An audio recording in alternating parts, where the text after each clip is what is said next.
Hello, my lovely people. Today we're going to be doing something a little different to what I normally do. I'm going to be doing a lighting tutorial. Now, if you guys like tutorials, if you like my tutorials in particular, make sure to stay in the comments below so I can make some other tutorials, because I'm happy to make whatever tutorials you guys want, as long as it's Gacha related, and it's something that I know how to do. First of all, we're going to start a new project or element as usual. Now, if you're on a lower end device, I recommend putting it at a lower quality so the performance is better. But if you're on a higher end device, like I use my editing on iPad Pro. So I'm going to put it at a higher quality, not too high because it's not like a beast of a machine, but it is better than most Apple iPads. So once you have done that, you're going to go onto media and you're going to put in the background like we normally do. And then we're just going to zoom it in here so it's not cropped like this. I'm sure you already know that. But we're going to zoom it in, just pinch it in with our fingers. And then we're going to go onto effects and we're going to press add effects. And then we're going to go onto blur. So you see that little blur there with the balloons. We're going to press that. And we're going to choose that star blur right there instead of the box blur. Now, the box blur looks a little strange. I mean, if you like it, then you can use it. But this blur right here is a lot more smoother compared to this blur. So we're just going to use this one. Not that one. This one here.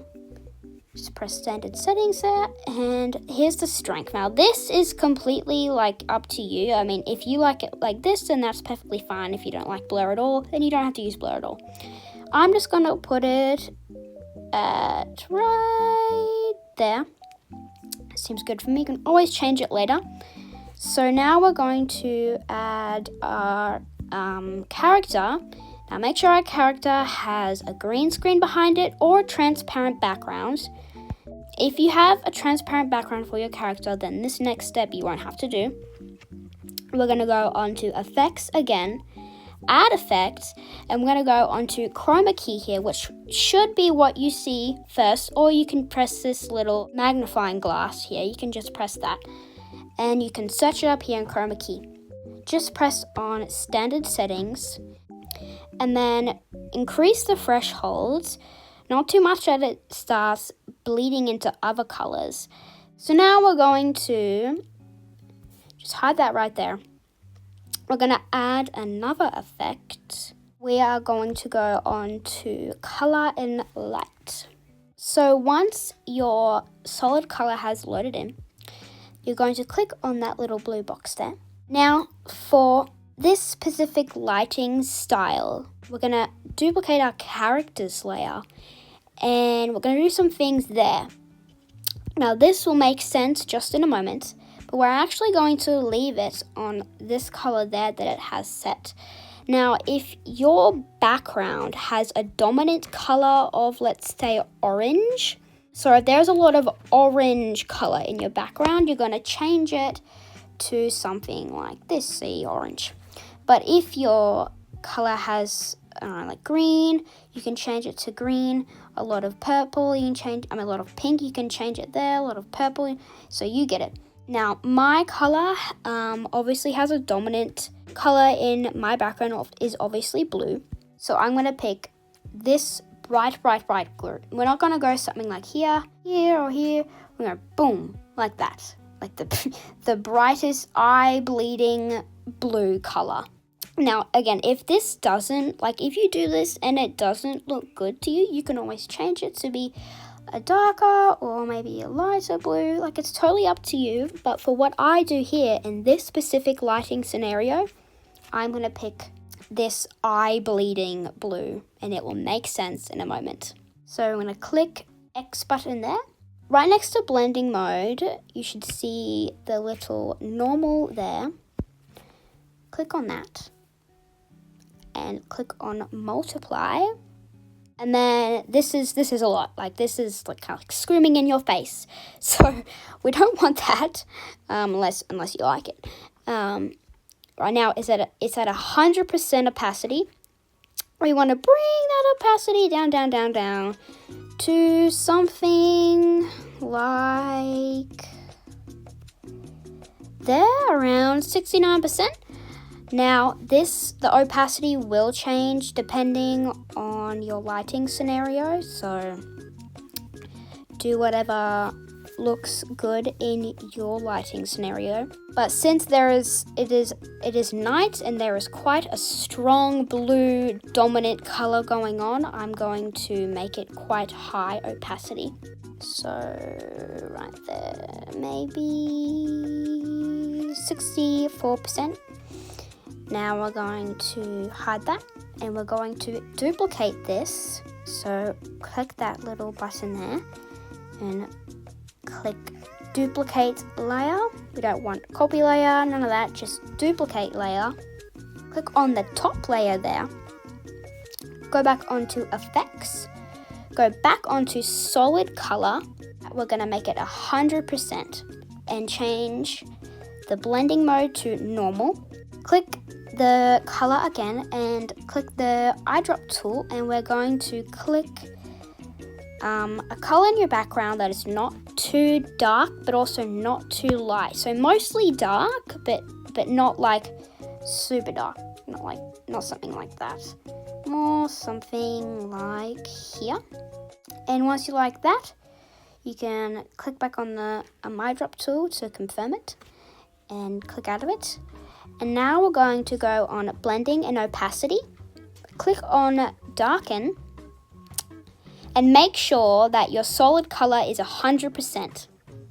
We don't want it on like 97, we want it 100%. So just make sure that it is on 100%. I'm going to go on bleeding and opacity again and click on darken. And we've got all these options here, but all you need to worry about is multiply. So click on multiply, then lower the opacity. Now again, because of my lighting scenario, it is nighttime, so I'm going to make it the shadow quite dark. Now here's where the magic happens. You're going to pinch your fingers in together and move it a little bit like that. I forgot to mention here that where you place the shadow matters. So if you do it like this, and let's say the light is coming from over here, it's where I have the shadow placed now, the light is coming from the top, which doesn't make any sense because the light is coming from over here. So if the light was coming from over here, we would have it go like that. Now if the light was coming from down below, like here, we would move it the opposite direction of where the light is facing. So we would move it like that. Maybe we would make it a bit smaller.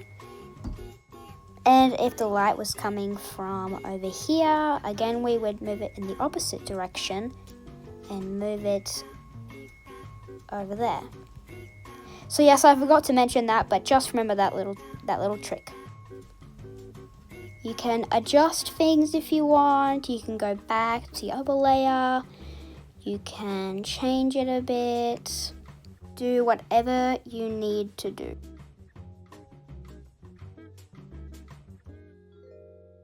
Now, you may or may not be thinking, well, if we were going to add this layer here that already had the color that we want, why did we add another solid color effect here to make it blue when we already had this layer that could make it blue? Well, that's because if we didn't have this solid color effect here, you can see that it looks very out of place. The character looks like it's not there. So that's why we added this here to make it blend into the background more. Because if we just had, say, if we didn't want this layer here to be here, And we just said, oh well, we can do that same effect just by doing this. But then the rim light, it looks white, like it's pink. Like when obviously the light that's in the background that would be casting that light is blue. So that doesn't make any sense. So that's why we have this layer here to make that light more blue. And you can obviously see it makes a big difference. So overall, it's just better to do it that way. But again, you can do it however you like. But for this tutorial, we're going to do it like that. So now, if you look at the shadow edge, see that edge? The shadow edge there, you can see that it looks very blunt, shall I say. It looks, you've got the light and then it's suddenly, boom, it's the shadow, which in some realistic lighting, that is how it looks. But for my style, I like to go into Add Effects, go into Drawing and Edge, and we're going to click on Inner Glow. I'm sorry for that noise. That is my guinea pig drinking water. She is very loud. But anyways, just click on Standard Settings, and we're just going to decrease it. And I think, so you can just mess around with the settings, see what you like here. You can copy what I'm doing here if you like. Now, I don't really want it yellow because for me, it doesn't really make sense. Because again, the dominant color in this scene is blue. So we're going to go to blue. And we're just going to make it a light blue color and just click out of it. And as you can see, it makes quite a big difference. It kind of softens things out, makes it look more pretty, I guess you could say. And that is it for our shadow here. So what you can do now is we're going to go on to Ibis Paint, and we're going to create a new canvas here. And you're going to go on to Airbrush tool and just make it whatever color you want. We can change it in Alight Motion, which I'll show you how to change the color. So just make it whatever color, and just kind of just dab in the middle like that. Just dab, and then make sure that you save it as a transparent PNG. Just click OK. And then we're going to go back onto Alight Motion and input airbrush thing we just did. Now this is going to be a light. So this is going to be just like a random light source that just makes the scene look much nicer, in my opinion. So, in my humble opinion. So we're going to go onto Effects, Add Effects. And just like before, we're going to go on, my guinea pigs are saying hello. So go on to Light, Color and Light, Solid Color, just like before. Click on Standard Settings. Now, go onto the color and we're going to make it look like a light blue, because again, the dominant color is blue. I'm going to put it in the corner here. I think that looks good. We're going to go on to Blending and Opacity, go on to Lighten, and we're going to go on to the first one there. Oh no, we're going to go on to the last one actually. And then there is your light. You can change the opacity, and then you can go back onto Effects, and you can go back onto Solid Color, and you can change the color if you want. Now, this is optional. Personally, I think it makes it look better. If you don't think it, then you don't have to do it. I'm going to go onto the base layer here of our character and go back onto Effects, Add Effect, and you're just going to search up Sharpen and just add that and Standard Settings.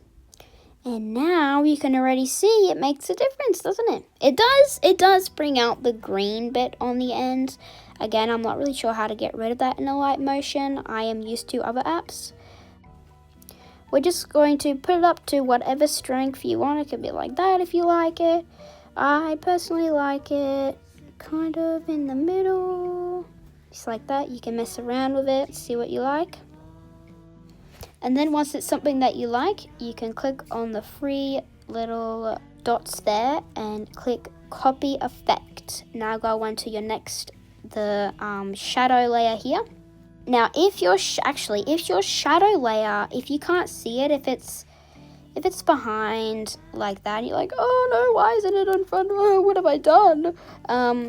Just click off of it, and you see those three little lines there. Just hold down on it until it becomes kind of like a darker color, and move it up with your finger, not in front of your light there, just above the base layer of your character, and that should be fixed.